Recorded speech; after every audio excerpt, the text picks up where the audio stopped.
Hotel Khandesh आता आपल्या कर्वेनगरमध्ये, जिथे मिळतोय भन्नाट खानदेशी मेन्यू.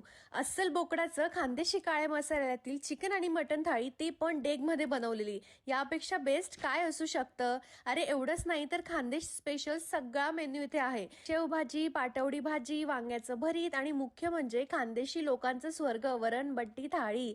आणि सगळेच रेट्स एवढे अफोर्डेबल की 120 ते 150 रुपयात तुमचं पोटभर जेवण होईल. आणि ॲम्बियन्स म्हणजे खानदेश टूरच जणू काय. ते खानदेशी जिल्हे म्हणी कमालच भो. आणि खानदेशच्या घराघरात बनणारी कढी खिचडी तर विचारूच नका. मग पुणेकर आताच सेव्ह आणि शेअर करा आणि कमिन्स कॉलेज जवळील कॅनल रोडवरील हॉटेल खानदेशला नक्की व्हिजिट करा. मग कवाई राहणार भाऊ.